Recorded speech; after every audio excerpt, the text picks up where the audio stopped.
Welcome to Novelist Spotlight. This is Mike Consell, your host. Two quick things before introducing you to my guest. First, I encourage you to subscribe to this podcast by clicking on the follow button and also clicking on the bell icon so you're alerted to each new edition of the program. Second, in addition to being the producer of this podcast and interviewing novelists, I am a novelist myself. I've written 4 books, 3 novels, and 1 short story collection. In the episode notes, you will find a short link to my Amazon page and all 4 of those titles. Now, on with our program.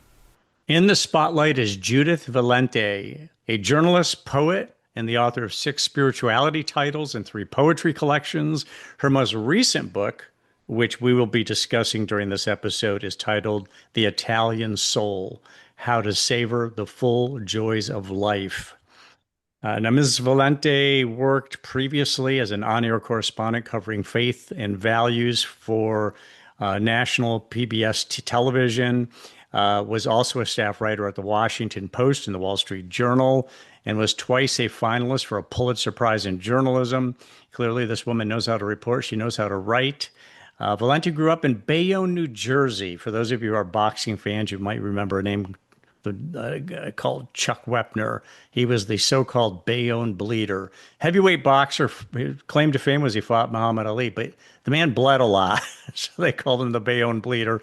That's completely aside from what we're going to be talking about, but it's a point of reference. So there she was in Bayonne, New Jersey, surrounded by a large, boisterous Italian family, which I can totally relate to. 1 of 7 children, Italian-American. And just as a point of interest, my name sounds British as Consul. It's actually Consilvio until Ellis Island truncated that name like they did with so many other Italian names. And my mom's side of the family is Sacco. So I'm 100% Italian. I even took Ancestry.com, did the spit test, and it came out 87% Italian, which is about as pure Italian as you can get. A lot of crossbreeding has gone on over the years, and Italy has been overrun by many, many people and tribes and ethnicities and so on. She also spent much of her adult life in Chicago, and what a great city. Valente also serves as a guide during retreats where she teaches how to live a more contemplative life in the secular world. What a challenge that is nowadays, especially for young people who are just completely fixated on social media and video, their phones, and so on. How do you get contemplative in a world like we have today? Judith Valente, welcome to the program. Oh, thank you so much for having me, Mike. I'm so honored. I've been looking forward to this. We booked months ago, and before we actually get started, um, I wanted talking about your new book. Talk about your spirituality. Are you a Catholic? Are you a Catholic mystic? Do you pray or meditate? What is your spiritual expression? Sure, I'm happy to do that. Well, I was raised a Catholic and I have remained a Catholic, even though it's often very difficult for me with some of the events that have happened in the recent past in our church. But I feel that it's the faith of my ancestors, as you mentioned about your background, 100% Italian.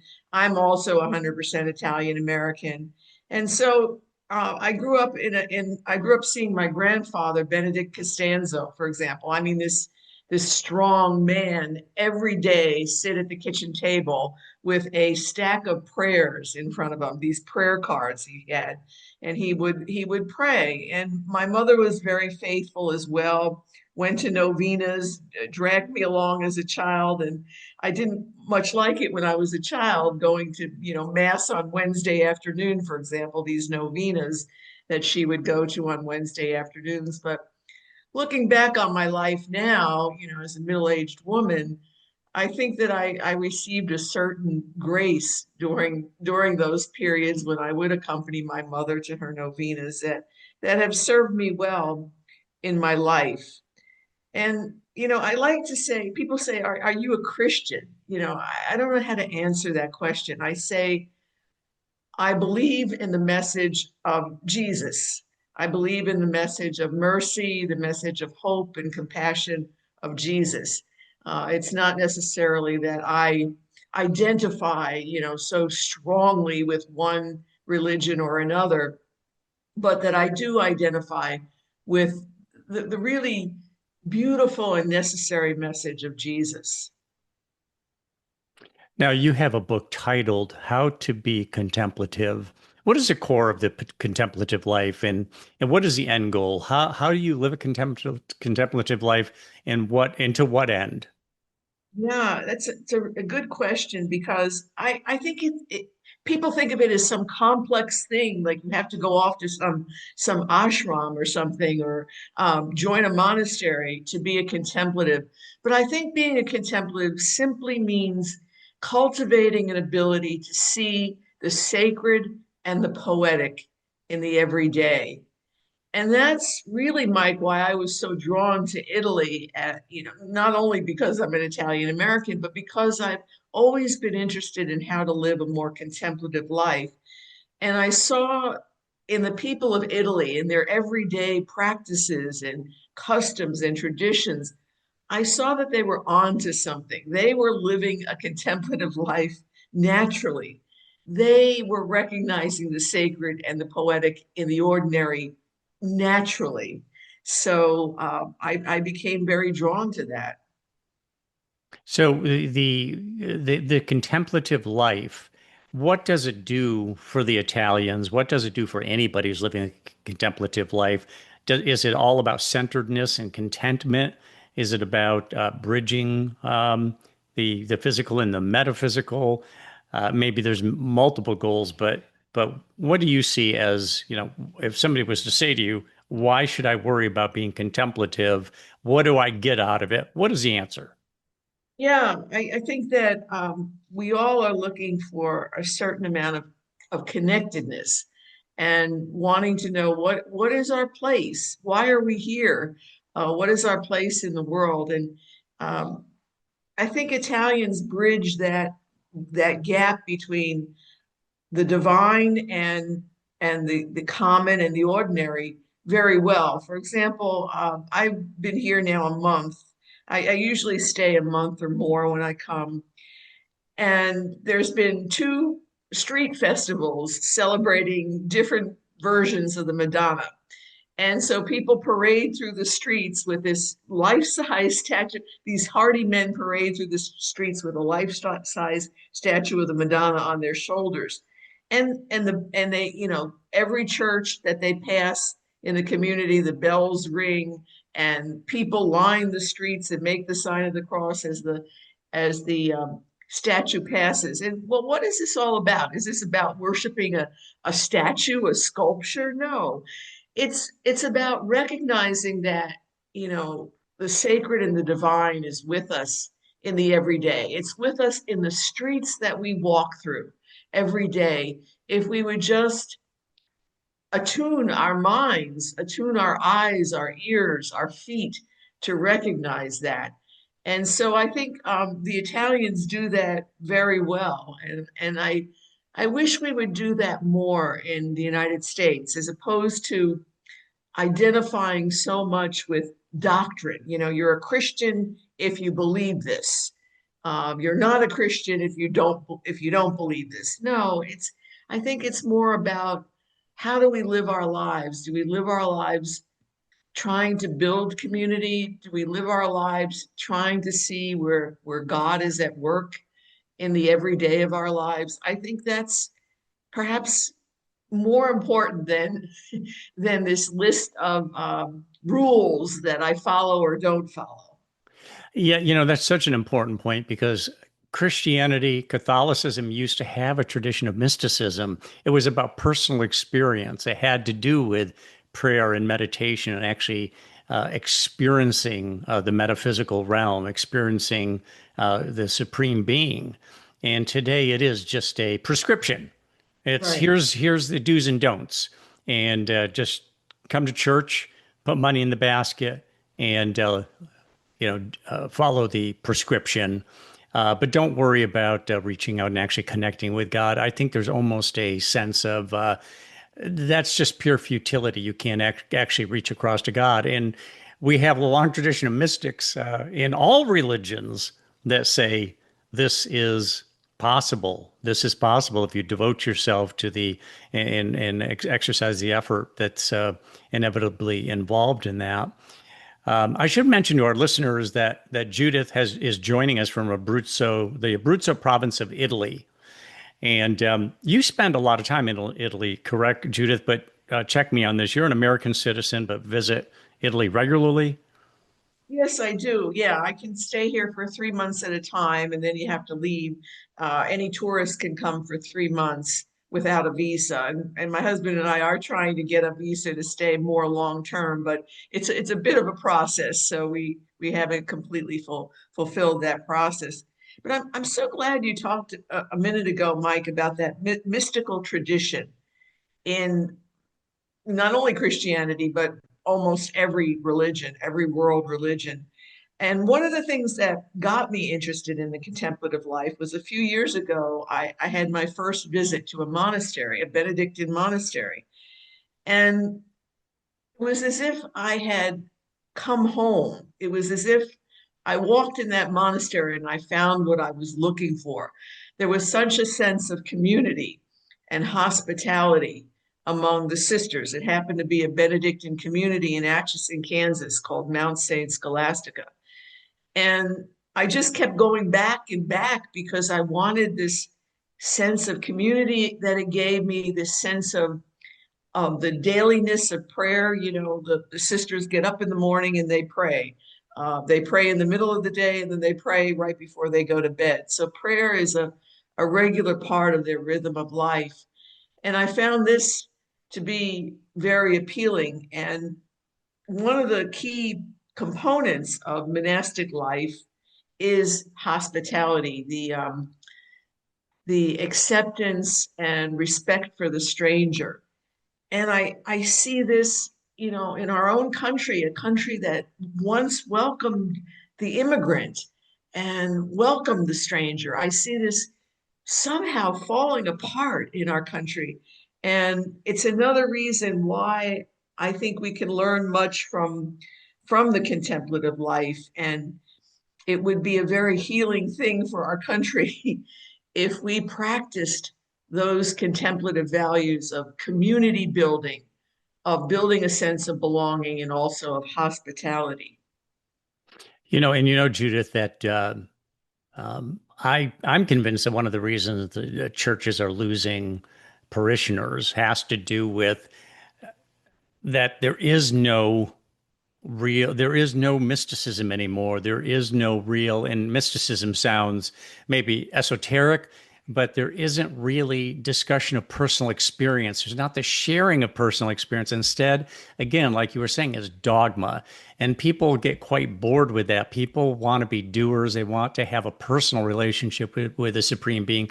And the other aspect of this, I've beaten on this drum several times in the past, although not on this program, is I think that the epidemic of atheism has a lot to do with the characterization of God that is so preposterous. That God loves you, but you're going to be cast into hell forever and tormented forever if you pick the wrong religion.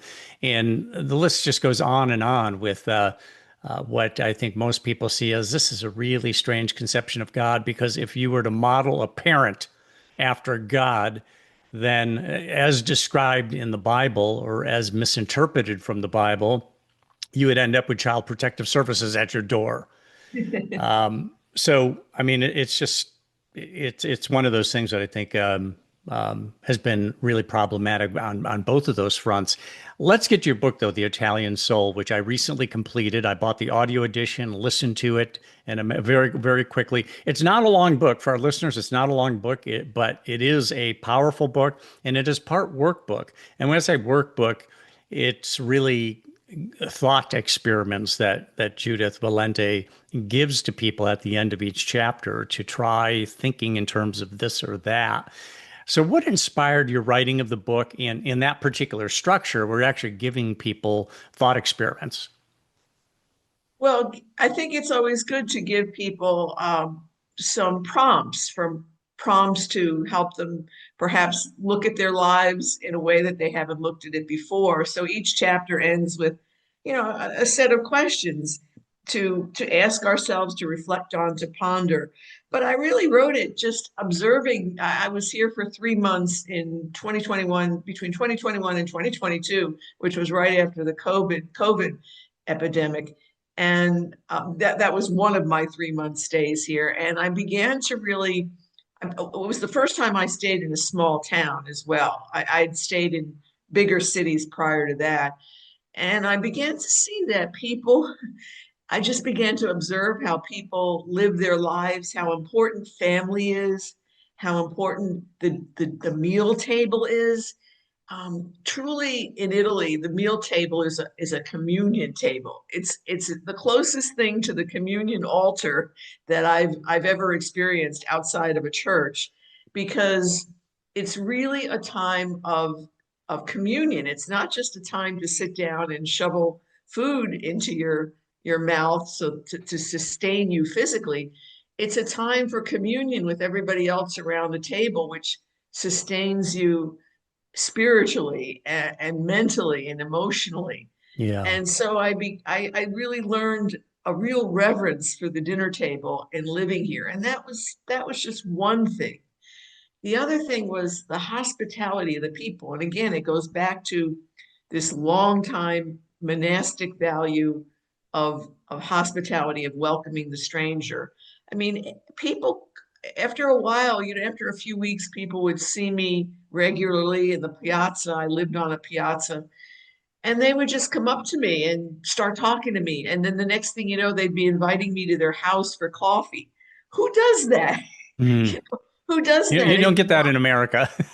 No, there was an interesting segment on NPR a couple of years ago about a gentleman who walked from Washington D.C. to New York, or New York to Washington D.C., and he stopped in front of a house because it was a hot day, and he asked the man who was in front of the house, where he could get a bottle of cold water, and the man directed him to a grocery store a few blocks away. And I'm thinking to myself, in Italy, they would just go in the house and give you a glass of water. Yes. Yes. Solve the problem right now, and it's an opportunity to actually interact with a fellow human being and ask some questions like, what are you doing on foot? Where are you headed? Why are you walking from New York to Washington? And so on. You say in the book, whenever I am in Italy, my experiences seem more immediate and intense. I am by nature a hard charging American, often afflicted with a dual diagnosis of workaholism and overachieverism. Speak to that. Oh, that's so true, that statement I made in the book.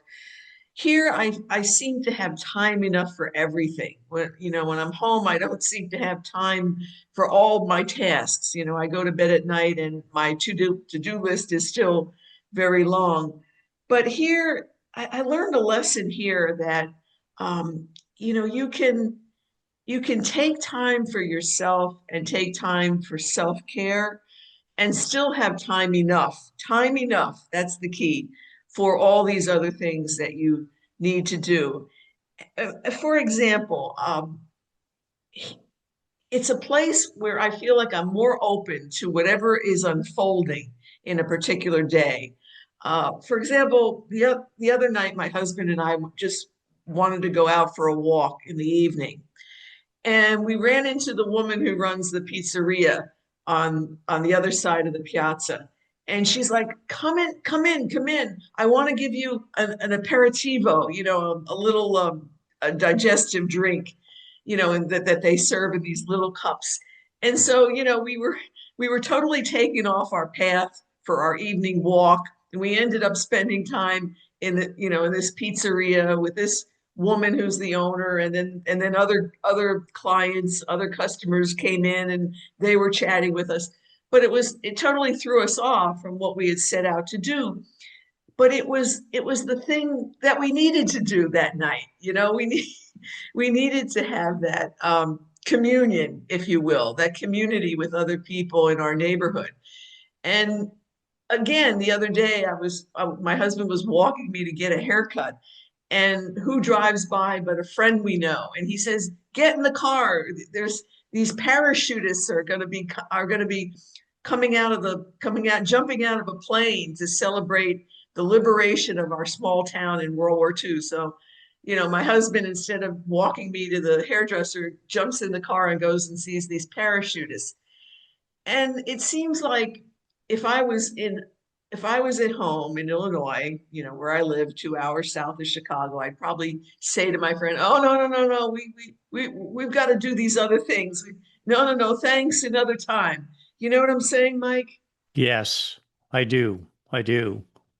I do. You mentioned the dinner table, and I let that kind of go past, but I want to revisit that dinner table because we've really gotten away in America with the whole family sitting down together to sit and to talk without a television on, without a mobile phone in hand, without other devices, and basically eliminating all distractions but your fellow family members or friends who are at the table.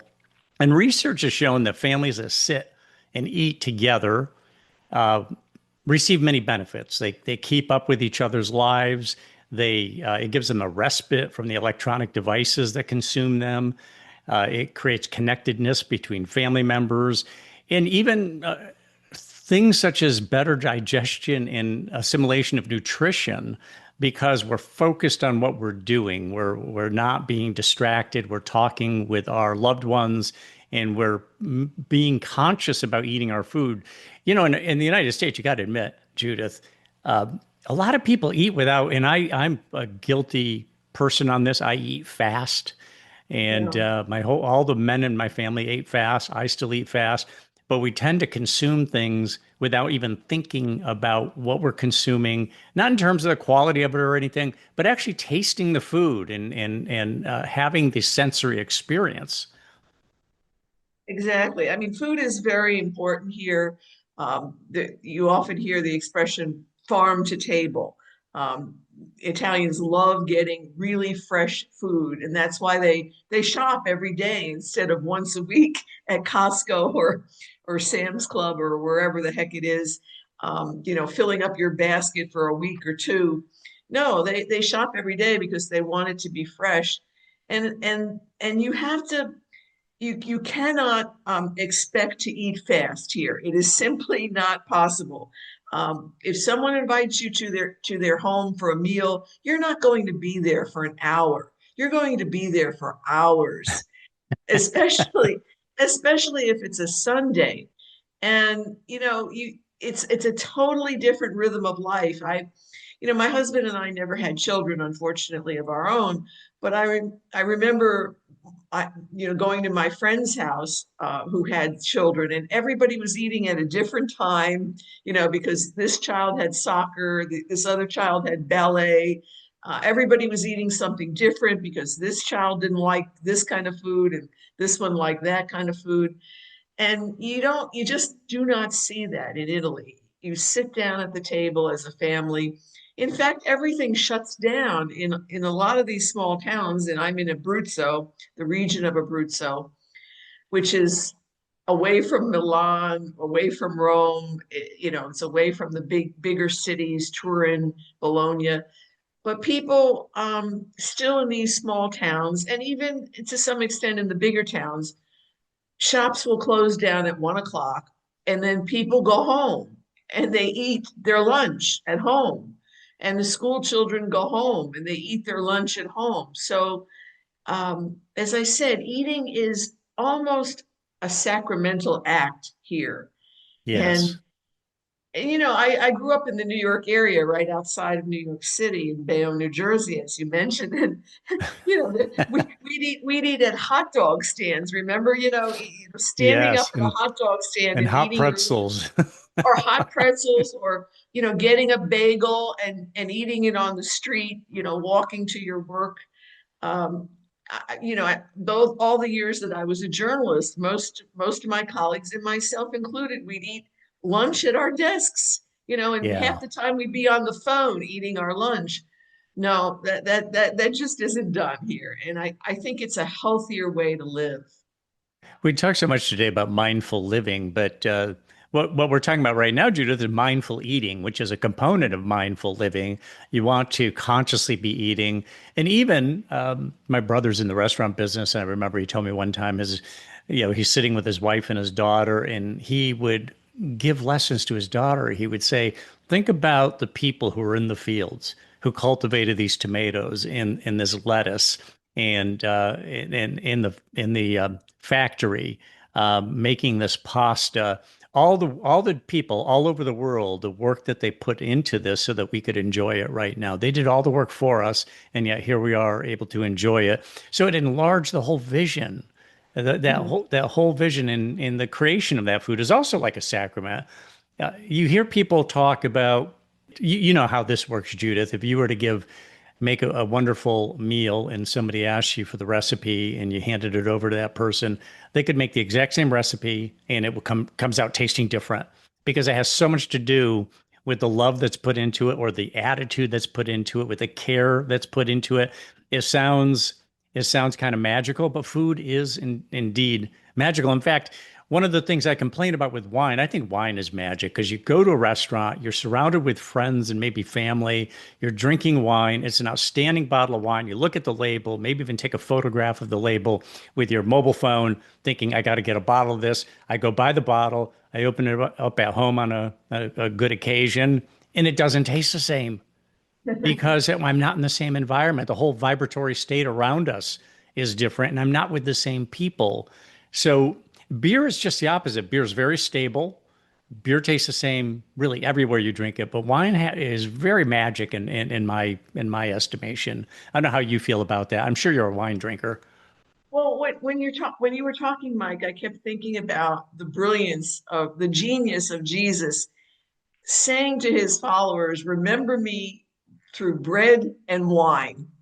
The most basic components of the dinner table, the things that everyone can identify with.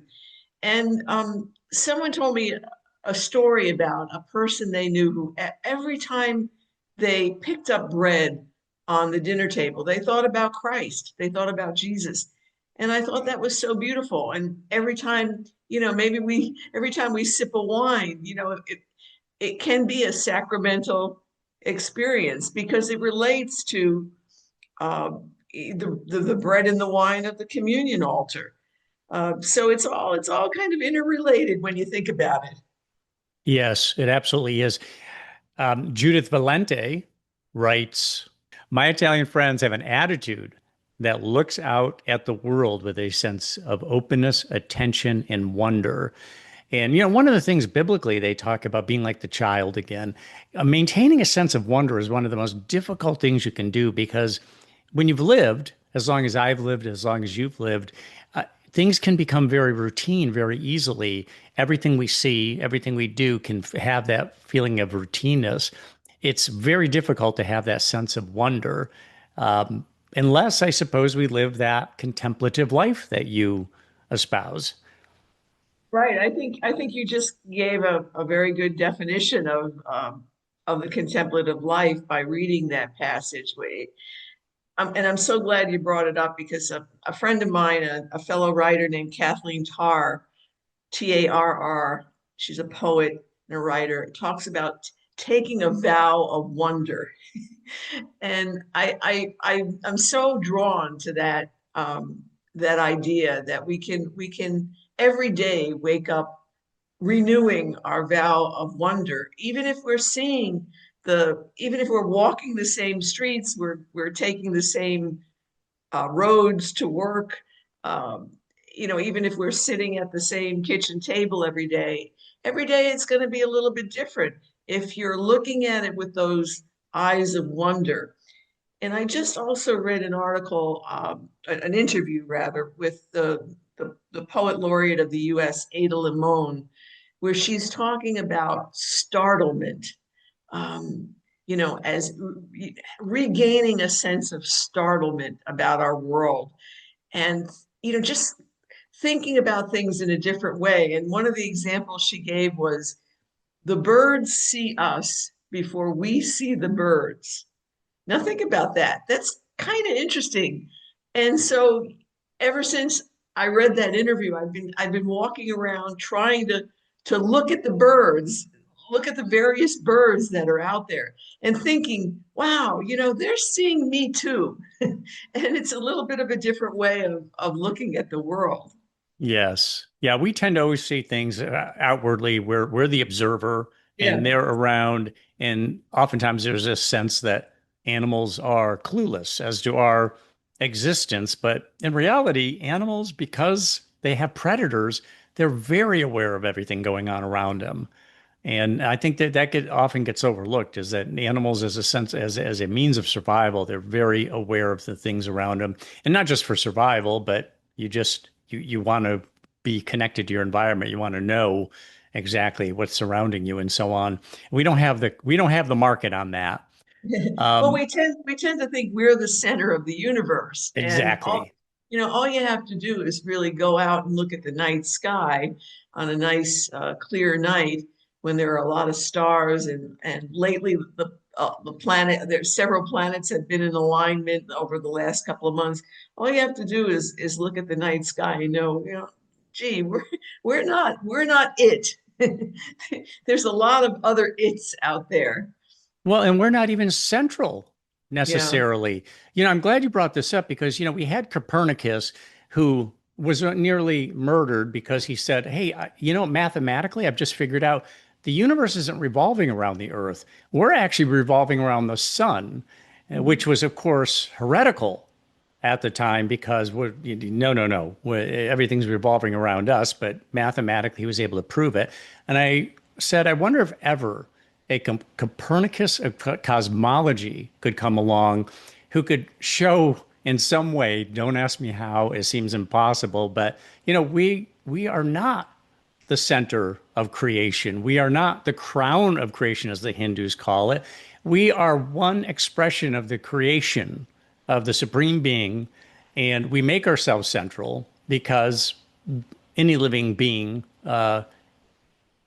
spends time really making itself a central character in the story. And we being, storytellers and all, and I don't mean because a person's a writer. Everybody's got their own story to tell one way or the other. In fact, I was reading the other day one of my favorite quotes. The most important story that you can tell is the story about yourself, because we all believe these things. We all have stories about ourselves.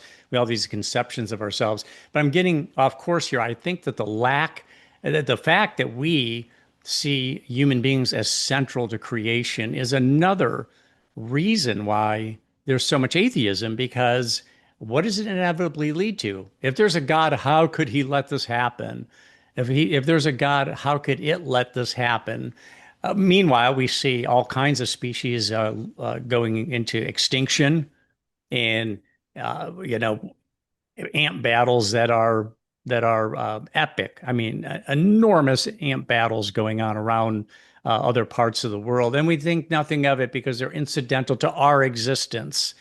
Not to get too much into this whole thing, but um, you really triggered me on that, and I think it's really important for us to step back and not think in terms of we're it.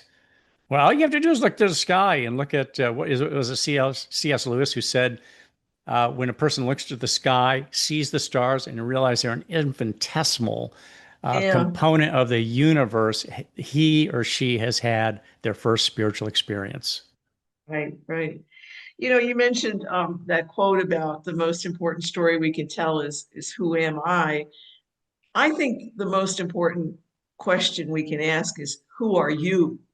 Um, Trying to understand the other person, I think is a really important aspect to being human and to being closer to the divine. You mentioned the conflicts going on in the world. Well, God didn't cause these conflicts. Even these conflicts that are based in religion, God didn't cause them.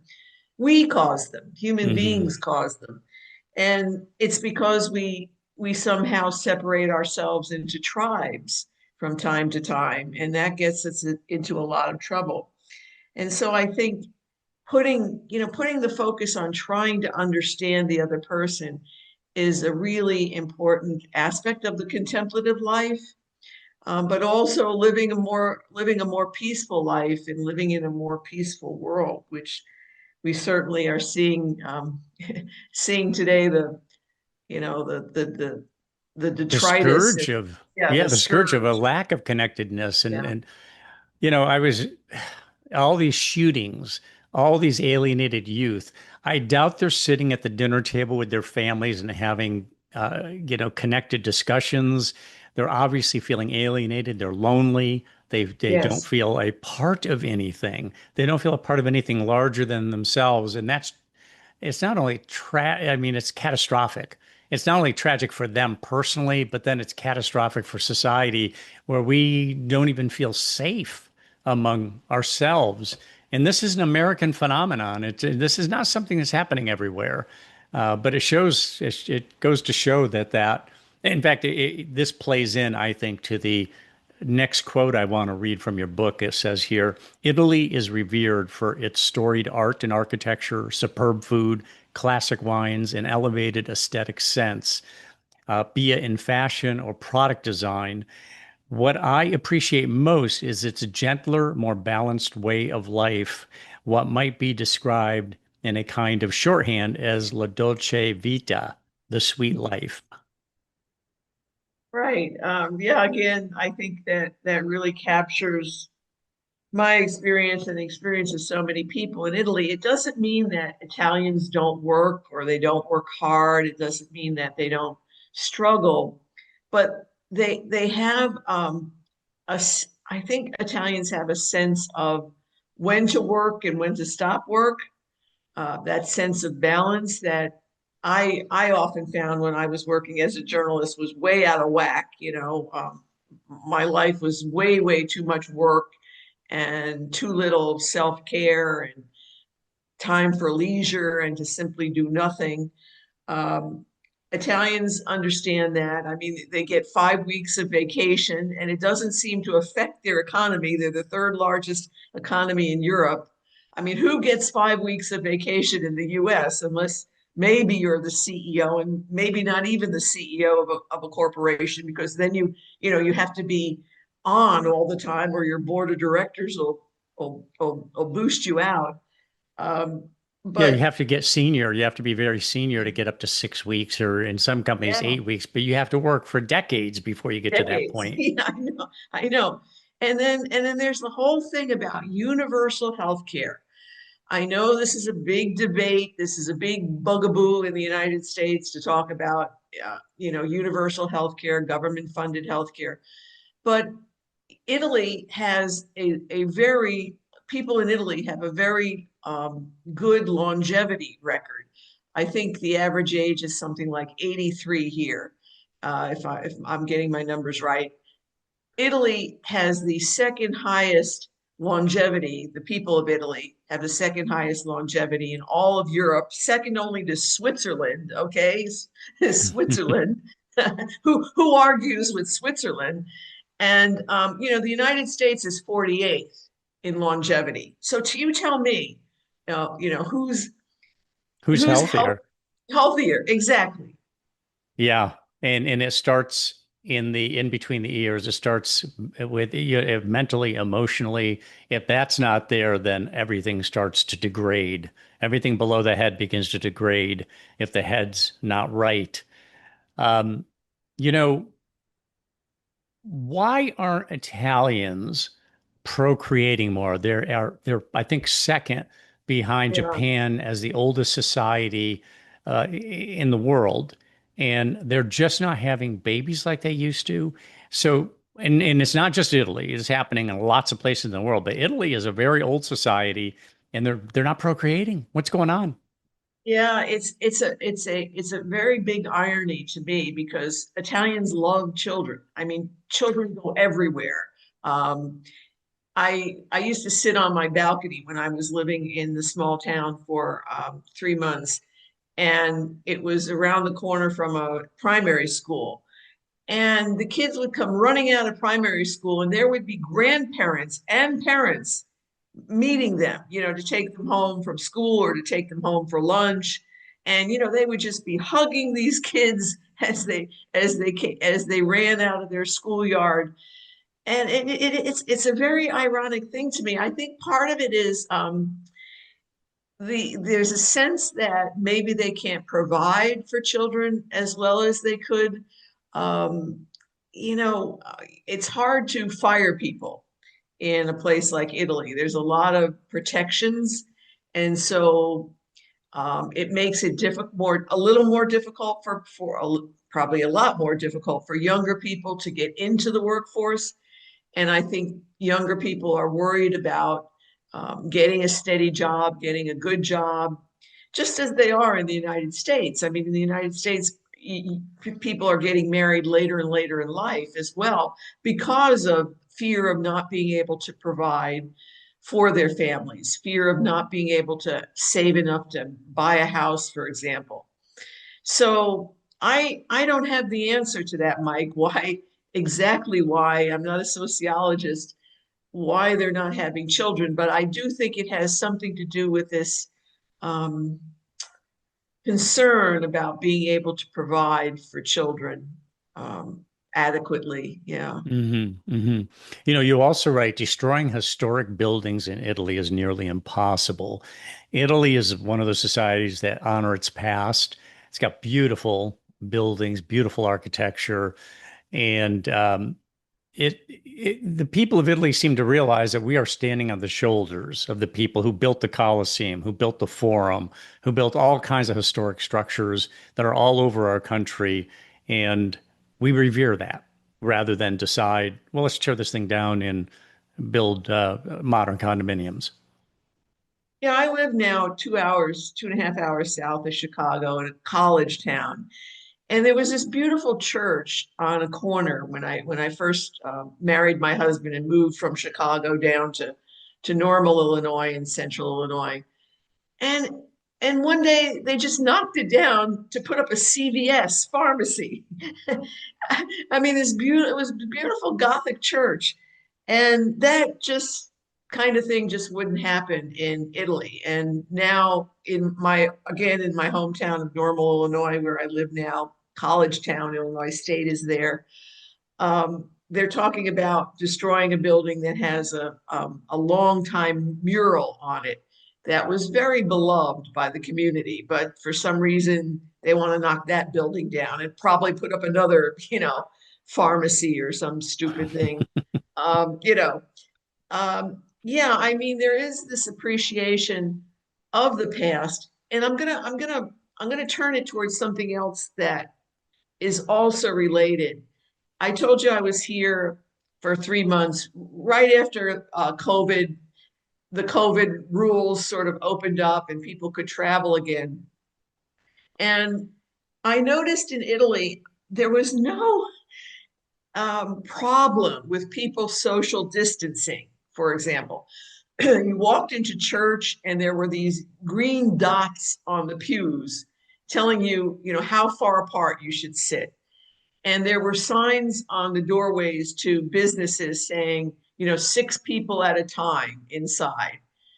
And nobody got offended by this. Nobody showed up in Rome with guns, demanding that businesses reopen and the stores reopen and we not wear masks. People wore masks everywhere, and I think it was because they had experienced plague in their history. They knew what it was like. Or, I mean, they didn't personally know, but they knew in their history there were things like this. There were epidemics like this, and they were more open to solving it all together. And one thing that really struck me when I came here was that at communion time in the Catholic churches, people would pull out these hand sanitizers, these little bottles of hand sanitizers. They would pull them out of their pocket or their purse. They would sanitize their own hands before they went to communion, and then they would offer their bottle to the person next to them if they didn't have a bottle of their own. And I thought this was so telling of the community spirit with which they faced this great epidemic. And Italy was hit even harder than the United States by Yes, COVID. got hit And badly. And yet, we people were protesting in the streets about the stay-at-home orders and the wearing of the masks and showing up at state capitals with guns. I mean, we didn't know how to face it as a country, as a community, as a whole. And I think what you were saying about the respect for buildings, well, there's also a sense of history here. That history didn't just begin 100, 200, 300 years ago here. You say, began 3,000 years ago. You know, there's also some countries are me first. The United States is a me first country. My wife and I went to Japan this year and one of the reasons I want to go to Japan, I wanted to go for a long time, but they're the antithesis of Americans. And I love American spirit, but I also love the fact that the Japanese and I think the Italians are very much in this category. It's society first. That it's not just individual rights, society has rights too, and there's cooperation.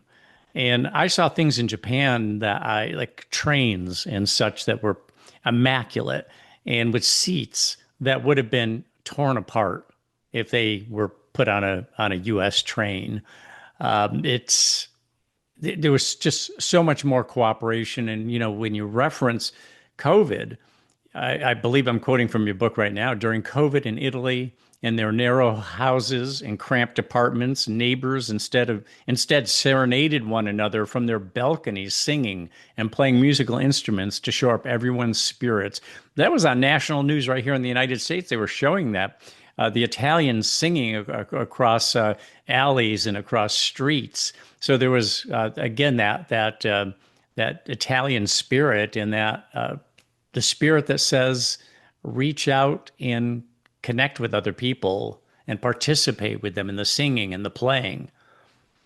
Yeah, and it didn't matter, who was the president at the time. This came from the people. This came up from the grassroots up.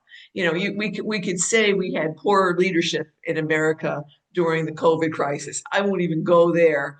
Um, but it wasn't the president of Italy or the prime minister telling people to do this. They just did it out of their hearts, Yes, spontaneous. spontaneously. I And don't it's know. not. Oh, I'm go ahead. sorry. Finish Go that ahead. thought, please. No, and it's not to say there aren't good things going on in the United States. I mean, we have a can-do attitude about things. And, for example, I'm the daughter of a truck driver and a woman who went to work at a factory so that I could go to a private Catholic school, high school. And yet I grew up, I got a college education, and I became a national journalist. That might be harder here in Italy. It might be harder to break out of your class here in Italy, your social status here in Hmm. Italy. So I don't want your listeners, Mike, to feel as though everything is grand in Italy and things are not so great in the US, because there are many, many good things about our country. Yes, yeah, but these discrepancies, the differences are telling, and it gives us an opportunity to integrate more of the good life, la dolce vita, into American society, and vice versa. The Italians maybe could stand to work a little bit harder. Who knows? Now, I'm not sure if this was a note that I wrote down for myself or I'm quoting from the book, but I wrote here, conversation is a bonding agent between people. Longevity research shows that one of the constants when it comes to good health and longevity is family and friend relationships. I mean, all these studies that are done about the people who lived 100 and beyond, and they're physically replete and they're mentally still replete, none of them say, I went to the gym every day, or I ate blueberries every morning, or I never drank a drop of alcohol, or I never ordered dessert. They don't say any, or I had a shot glass of apple cider vinegar every day. They that's not what happens with people with longevity. But one of the constants, the only constants, constant within those research efforts has been people who have strong relationships with family or friends, and that they believe in something larger than themselves. And it doesn't have to be God. An atheist can believe that, hey, society is larger than me, civilization is larger than me, and I feel connected to it, and I'm going to help support it. And I've got good relationships with other people. It promotes mental health. Mental health promotes good physical health and longevity. Right. Yeah. The sense that your life has meaning and that you have a purpose is comes through in all those longevity studies. Mother Teresa, when she, now Saint Teresa of Calcutta, when she first came to the United States, said something very astute. She said, um, the great American illness is not heart disease or cancer, it's loneliness. And Yes. recently, the previous past Surgeon General of the United States said that there is an epidemic of loneliness in our country, and it particularly affects the elderly and the very young. And I think that that is a very sad thing. One of the things I noticed right off the bat when I started spending extended stays here is the amount of conversation, the amount of talking that goes on.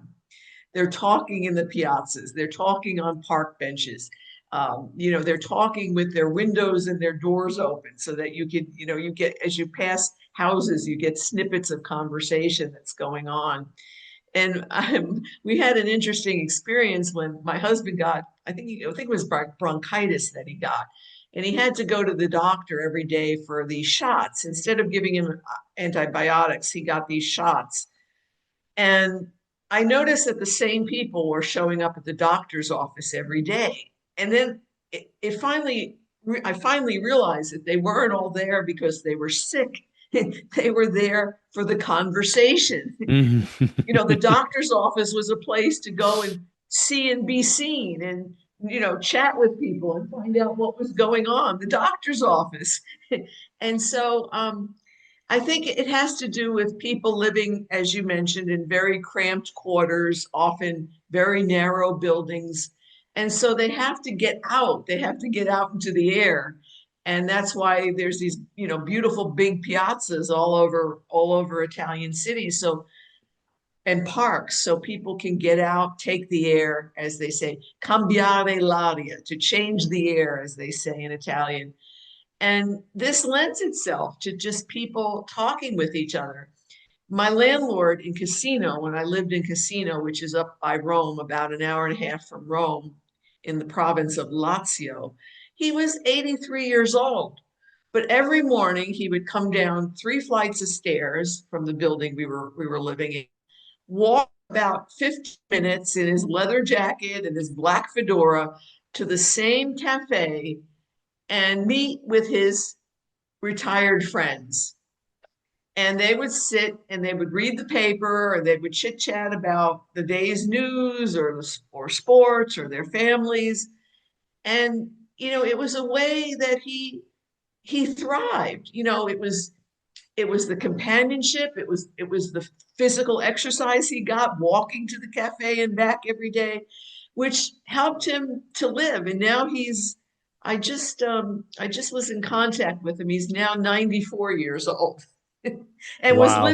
was living on his own pretty much until recently, when he did have some health problems, and now he's in an assisted living place. One of the things that happens that reminds me of Europe here in the United States is I'll go to Starbucks and work on my laptop just to have more people, because I'm normally working from home, and just have people around me and the cacophony of conversation and music playing. And actually, not a lot of conversation takes place, but there, and I've seen it in other places too, not just in Starbucks, but you get this group of maybe 5 or 6 older men in their 80s, and they meet there every day and they sit together and they have their coffee and they just chat about whatever's on their mind, what they read in the paper that morning, the sports contests that happened the night before. And these guys are always smiling. They're happy to see each other. They smile and they have conversation. And that just doesn't happen very, very much in our country.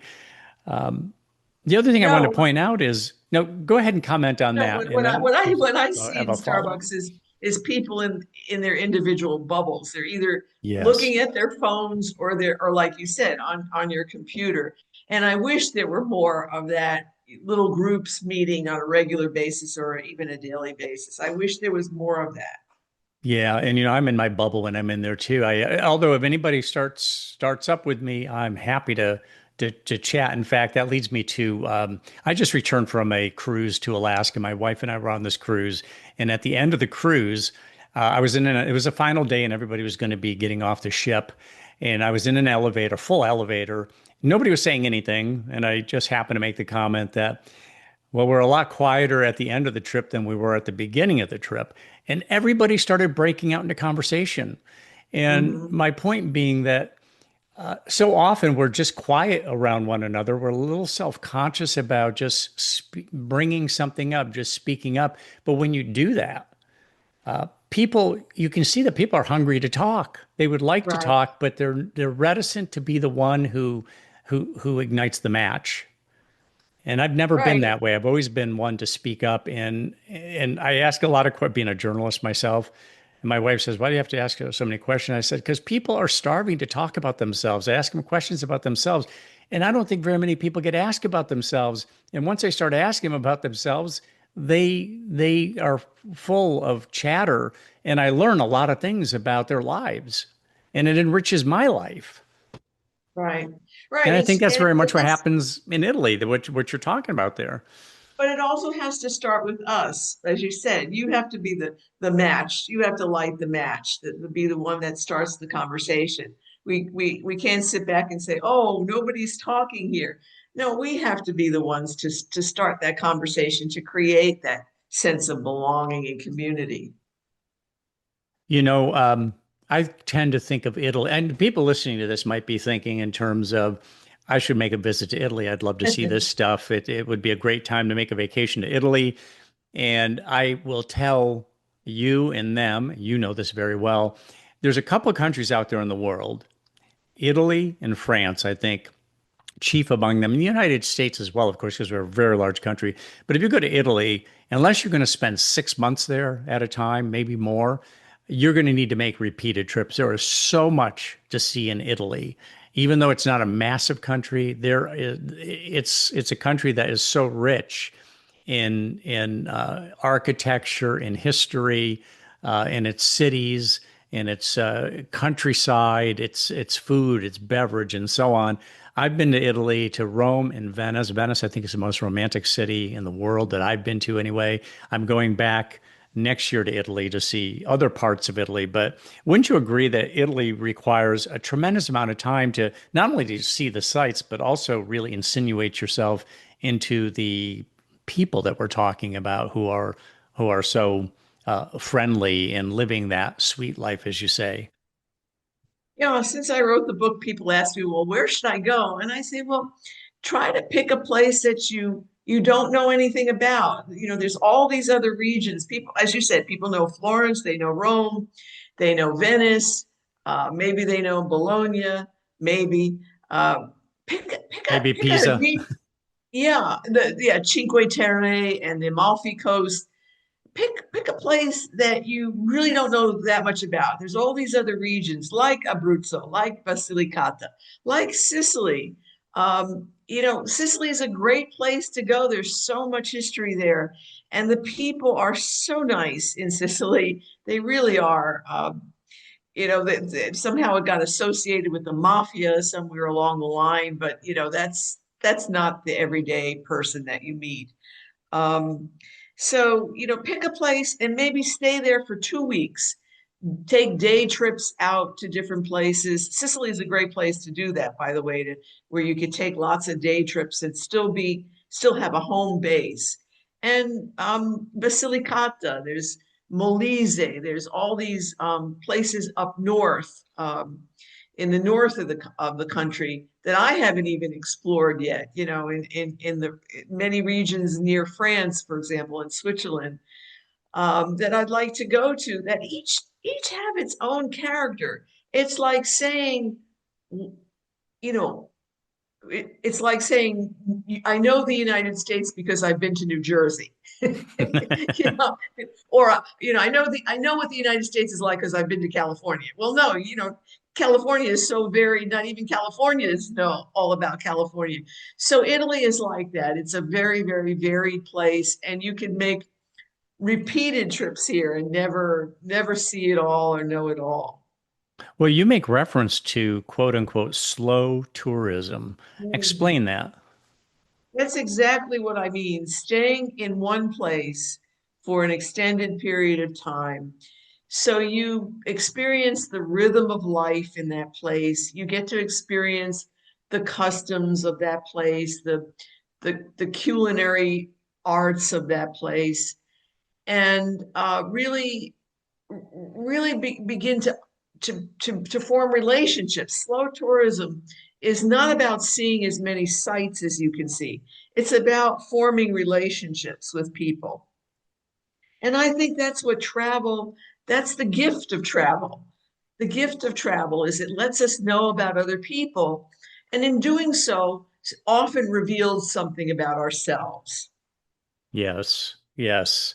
Um, you know the author Elena Ferrante, is that right? Yes. Well, I don't know her personally. I know her books, of course. Yeah, The the Neapolitan Neapolitan portrait. novels. I forget how many there are, but my wife and I have Four. read, there's four of them, and Yeah. they just were hugely popular. I mean, she sold tons and tons of books, tried to keep her identity secret, but it did end up breaking out that who she was, which is kind of sad. She should that anonymity should have been preserved, but it wasn't. But interesting life in Italy, and it's not all pretty. There's No. there is like anywhere else that there are people who take advantage of each other. There's people who live life in poor lives, and but Elena Ferrante, really a landmark novelist, say in the last 20 years or so, not even maybe more like Yeah. 15. But Mm. life in Italy, if you're not going to make the trip there or prior to making the trip there, you might want to read some of those Neapolitan novels. They read very easily and they're very rich in characters and content. And while you're at it, drink an Aperol Spritz, perhaps. Aperol Spritz is still practically the national drink of Italy, Judith. Is that true, or has Yeah. that? Outside of wine. Yeah, Yeah, exactly. Yeah. yeah, and yeah, you can find Aperol Spritz all over America now. I mean, it definitely has spread over here. Now, you mentioned there are more churches in Italy than grocery stores. What is Yes. that? What does that say? I mean, you're talking about a country that is um, home to the Vatican, very Right. Catholic, but at the same time, the food center of the world. I suppose France and Italy. There's really very few countries that can talk about their food the way the French and the Italians can. Not to exclude countries like Thailand or what have you, but Italy is very much known for its food and its fresh food, its daily trips to the grocery stores. Why so many churches relative to grocery stores? I mean, there's a lot of both, no doubt, but what does it say to you that there's more churches than grocery stores? There's a real sense, as I said, of the sacred and the ordinary and the divine. And when I talked about those processions where they carry the statues of the Madonna or the statues of a particular saint through the street, which, by the way, they have a big festival every September called the Saint Gennaro Festival in New York City, which in which they carry the statue of Saint Gennaro, so it carried over into the Italian American community in the U.S. as well. But not everybody who lines the streets to watch those processions are going to church every Sunday, not by any stretch of the imagination. But it's a sense of this is our this is our heritage. Catholicism is part of our heritage. And it was kind of what we started out talking about, Mike, you and I. Why do I stay Catholic? Well, it's it's the faith of my ancestors, and I would be denying something in my genes if I somehow turned my back on all of that. And even though I know for a fact a lot of the people who are making the sign of the cross as the statue passes are not seen in the church at Sunday Mass or weekday Mass. It's a part of them. It's a part of their personal heritage that they take very seriously. And the presence of the churches, I can only assume is related to the strength and the power that the Catholic Church, the Vatican, once had in this part of the world. I mean, I think it's only been since 1978 that we've had a non-Italian pope. So Yes. so that says something about how deep deep the roots of Catholicism are in Italy. So what is next for Judith Valente? What are you working on now, Judith?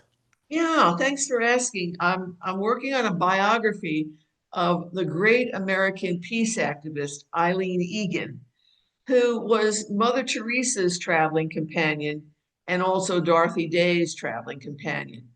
And it was Eileen Egan working behind the scenes to get, for example, the Second Vatican Council to recognize or to write about um, to reject war in the nuclear age, to reject all war in the nuclear age. It was Eileen and Dorothy Day working for this, but Eileen was the one working behind the scenes, going to the individual bishops, giving them documentation about nuclear weaponry and things like that, that worked its way into these encyclicals that eventually came out of the Second Vatican Council. And Eileen was also instrumental in getting the UN. She was, I guess you would call her a lay observer of some sort at the UN. Um, she was a founder of Pax Christi USA, and she got the UN. She got the UN to recognize the right of people to conscientious objection to Hmm. serving in war. And I mean, this was huge. I mean, because for centuries, uh, you know, people just thought, well, your government went to war, you fought for your government. But people like Eileen saw this in a different light. People like Eileen and Dorothy Day saw this in a different light. So Eileen's never gotten the credit that she really deserved. And she brought Mother Teresa to the United States for the first time. She was working with Catholic Relief Services, which is the international aid arm of the Catholic bishops. And Eileen was, I think she was the first I know she was the first lay woman that they hired, not the first lay person. And so she was instrumental in bringing aid, for example, to refugees after World War II, and then refugees after the Vietnam War. And she's not that well known. She's one of these women, like the mathematicians who worked on the space program in the 60s who never got their due until Yes. recently. Hidden She Figures, great movie. she's another hidden figure of history who happens to be a woman. And so I'm trying to write the first ever biography of Eileen Egan. And then I'm the past president of the International Thomas Merton Society. Merton, of course, was a Trappist monk who wrote a great deal about the contemplative life and introduced a lot of lay people to what it means to be a contemplative in the world. And I'd like to do a book of reflections on Merton's writings. So those are two projects in the offing. Wow. Big projects. Big Congratulations projects. on those. Well, congratulations on your new book. Again, for our listeners, the book is called The Italian Soul, subtitled How to Savor the Full Joys of Life. The author is Judith Valente, my guest from Abruzzo, Italy, as of now, heading back to the United States soon. Judith, thanks a million for coming on the program and discussing all things Italy and La Dolce Vita. Well, thank you, Mike. It's just been a delight to talk with you.